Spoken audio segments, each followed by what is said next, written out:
All right. Well, I am here with good friends Carlos and Graham, and man, we've got some great things to talk about. We're going to be talking about Kings Road coming up this weekend. We're excited Yeah, about that. Going to be exciting, exciting. And so let's jump in. The very first thing I want to just kind of bring up is that, man, I'm drawn to this XL challenge. I am a sucker for you get the biggest bang for your buck.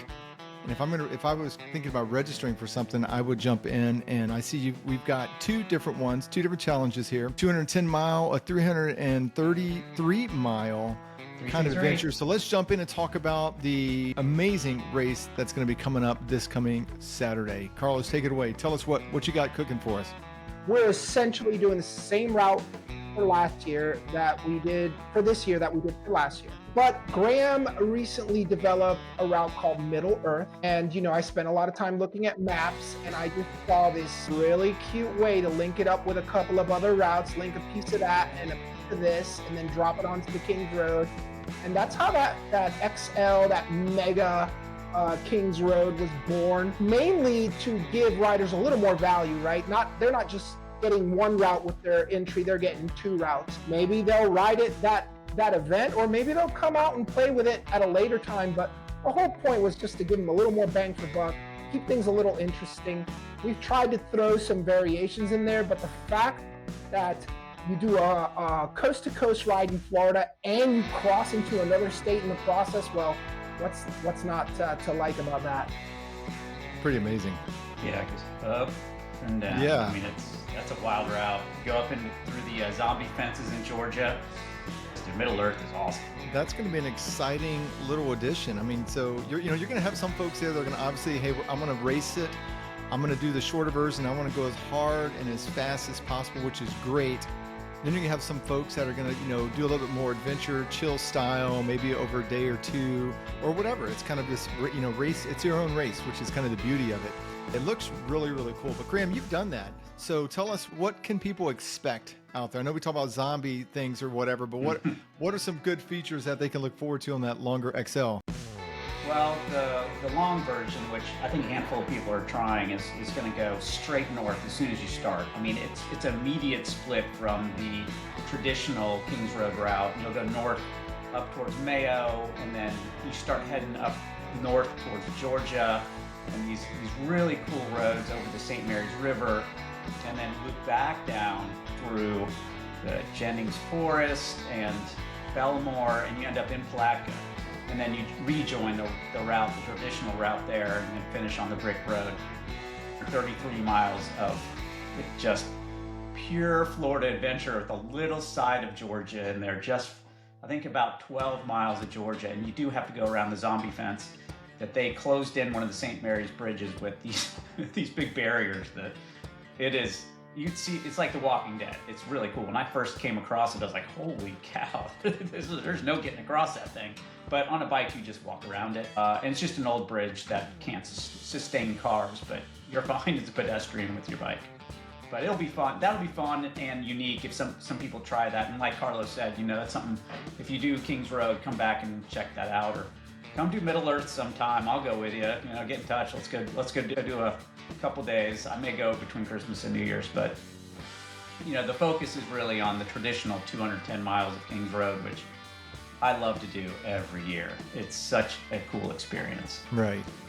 We're getting reports that conditions are fast. We're getting reports on the east side where most of the sand is. Folks were out riding the old brick road, which is kind of like a crux of the route. There's two sandy patches, the white sands and the old brick road, and people are reporting minimal sand on the bricks. Now, that being said, if they decide to go out and dump out some sand on it later this week, I mean, it's out of our control. But right now, things are looking primo for the route to be possibly some of the fastest times possible. I'm excited to see what happens this upcoming weekend with the riders. I'm going to be at the finish, hanging out all the way until late on Sunday, welcoming in riders, taking photos, taking videos. I think I'm even going to throw some tiki torches up by the water so riders know exactly where to come dip their wheels.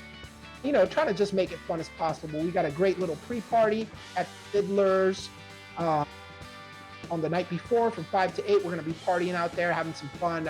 People can check in, pick up their race numbers. their wristbands, their patches, which look really good. So, I mean, I'm assuming so on both of these, obviously, fastest setup is going to roll fast, even on the XL, or would you recommend wider tires? I know it's a different kind of course and all, but what would you recommend on like the longer route there? Still gravel setup? Well, to me, this is a gravel event, right? Florida gravel event.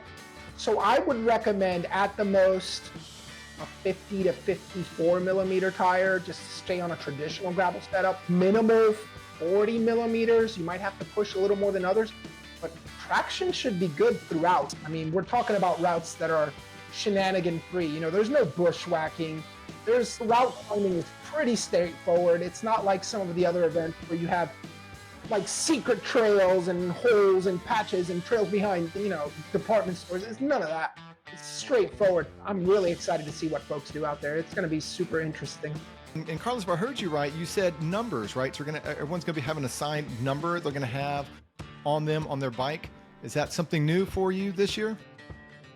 In any event I've ever put on, I've never given out number plates, but this year I figured I'm going to give out number plates. That way, when I'm out there, when I'm with my camera, I can easily identify who's part of the event, so I can take their photos. Because near Flagler, a lot of people ride bikes, and I could imagine myself sitting there with my zoom lens trying to see if this rider that's coming towards me is part of the event or if he's just some regular guy out there for a ride. So I figure a number plate would identify the riders, and you know how it goes. You put on a number plate, it could just be the MS 150 ride. You put on a number plate, all of a sudden you're feeling quite racy. So who knows?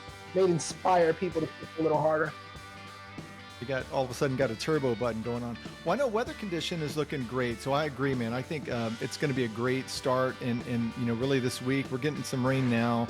Just going to pack everything in a little bit more. So I agree, unless they come in and dump sand on Old Brick Road, or you know, then that should be a pretty fast. Year.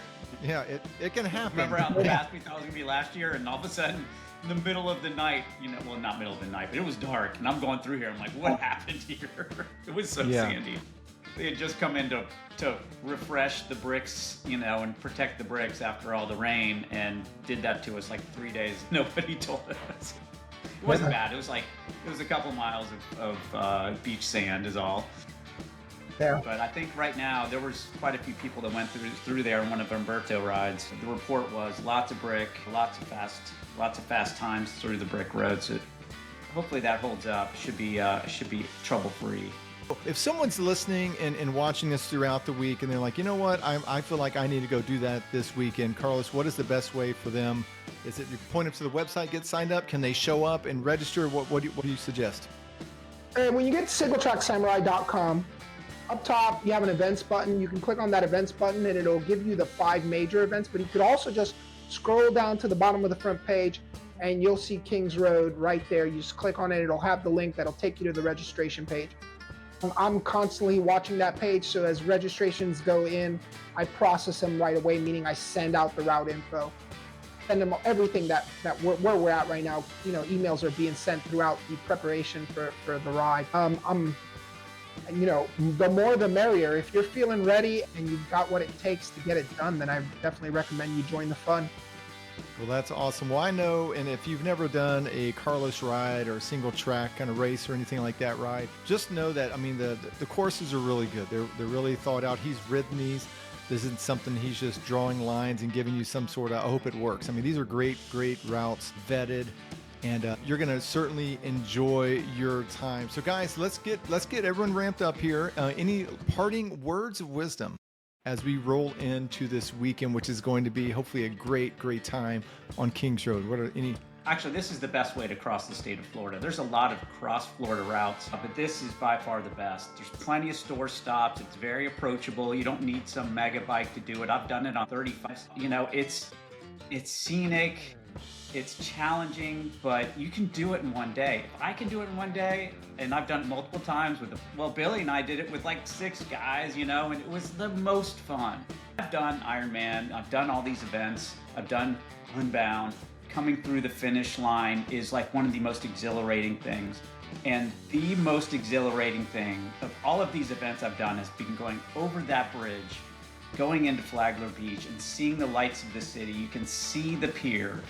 and the energy you feel from that, like mile 209, rolling into that pier, there's something really special about it. And walking down to the beach and Carlos there cheering for you and all your friends there and doing it with some buddies is great. So I'd say just go do it. Go have some fun. It's more approachable than people think. You think 210 miles is really hard, but you just get to ride your bike all day and not worry about anything else. It's the best. That's true. Carlos, any final word? Life is short. Seize the moment. This is your opportunity. The weather is good. If you want to be with a group of people, this is your chance. Come join us on Saturday, October 25th, when we roll out at morning twilight from the west coast of Florida, right down by the Gulf of America. Yeah, it's going to be great. And I'll just add two more things. One, if you're kind of I'm a bigger person, I'm 6'1", 210, on a good day, 215 normally. This route is fluffy man compliant, okay? You're a fluffy person, you're going to make it just fine, okay? It can be done on 40. So it's going to be fast, it's going to be fun. Plus, there are ample places to stop along the way, lots of donuts, Circle K scattered throughout the state. But it is amazing to see it, and I would suggest that if you've got the legs, jump in and do it. And then two, man, this is going to be a great year because as Carlos said, you're gonna ride when you come over that bridge and you head towards the beach and kind of where you're gonna go dip your wheel into the water. You're gonna be greeted with tiki torches, man. And Carlos, I mean, that's what you can't. That right there is worth it alone. And circle back up, do the fast route or do the XL, come back and do the other one later on. You're certainly going to enjoy your time. But make sure you get registered, and man, you're going to have a great race. And if you can't make this one, no problem. Check out the rest of the events there at Single Track. There's bike packing. There's other events that are happening. We're getting into the season in Florida where there's going to be ample opportunity to get out, enjoy the great outdoors. So gentlemen, thank you so much for your time. And we're looking forward to a great ride and race this coming weekend.